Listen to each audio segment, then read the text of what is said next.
Hello, everybody. Scott Golden here with the Golden Opportunities Coaching and Pro Wrestling Logic YouTube video where you are now.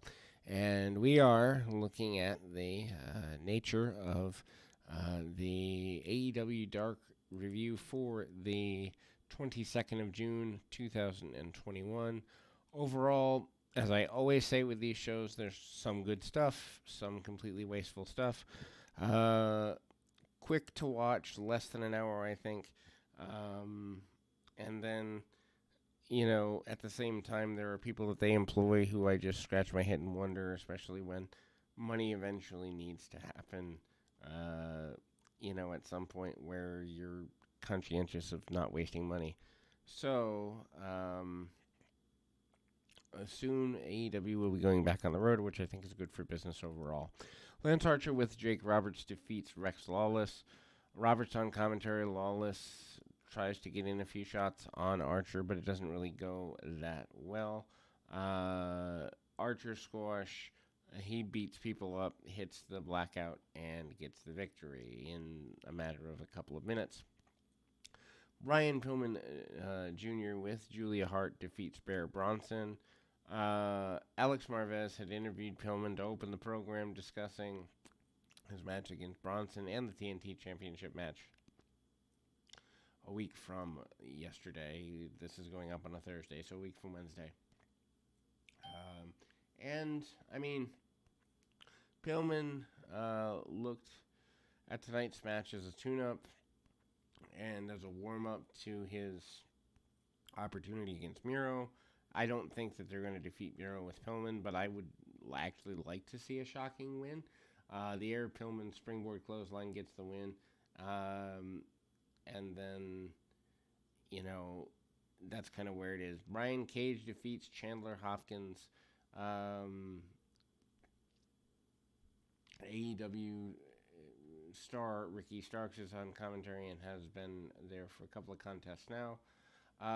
Dissension between Starks and Cage is a focal point of the commentary during this match. Stark takes opportunities to take cheap shots verbally at the machine.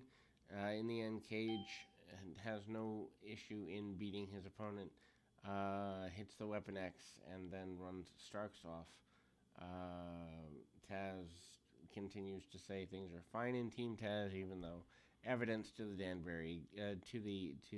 contrary exists. I say Danbury because he's in a match down further in the program. Diamante, defeats Ashley D'Ambrosia. Diamante does make quick work of her opponents, hits a nerve hold and a body lock style submission, and it continues a beatdown post match. This match really didn't need to be there because neither one of these ladies is a featured star, nor are they looking to make one as it looks in this match. Colt Cabana with the Dark Order defeats Kit Sackett. This is pretty simple. Sackett makes his singles debut here. Cabana wins in less than 60 seconds. Double boots and then the Superman pin style maneuver. Chuck Taylor with Best Friends defeats Dan Barry. I believe Barry actually managed to train, at least in part, Chuck Taylor a time or two. Taylor's matches are, I guess, fun if you like zany comedy in a vaudeville sort of way. There's a cutoff there.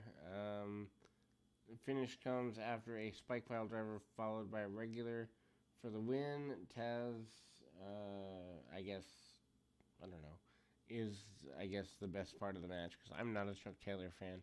Dan Barry is a guy who I do think, upon watching him on the Indies, never got his full run. Abaddon defeats Ashley Vox. Abaddon's gimmick is old and looks like it should be in a C-rate Halloween film, but it is what it is.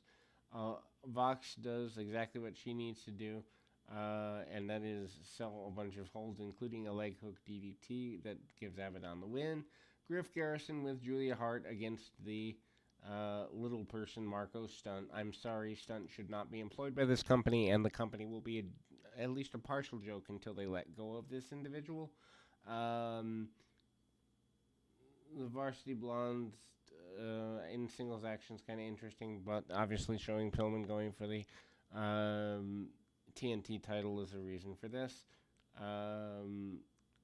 Marco Stunt has no credible offense, and Griff Garrison has to do selling for a guy who has no credible offense.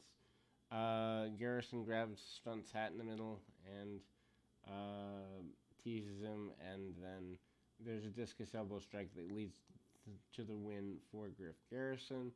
Then we go the Bunny with the Blade defeating Riki Tihishi. And I know I butchered the name, but it doesn't really matter because honestly, neither of these women is going to be anything long term for the company. Cheap shot from the Bunny takes her opponent down, and Bunny continues to be a central focus without really giving a storyline. She picks up a win after a down rabbit hole reverse elbow. And then Stu Grayson with Dark Order defeats Serpentico in the final match of the night. I refuse to call that a main event because neither one of these individuals is a main eventer anywhere in the universe. Grayson gets a victory after catching Serpentico with the Nightfall. Luther tries to get involved wherever he can, and then that's the end of that. Some people say this is the best match on the show. That means there's slim pickings for the show. Was able to get through this review in under 7 minutes, which tells me that they are shortening the shows up, which is a good thing overall. Till next time, everybody.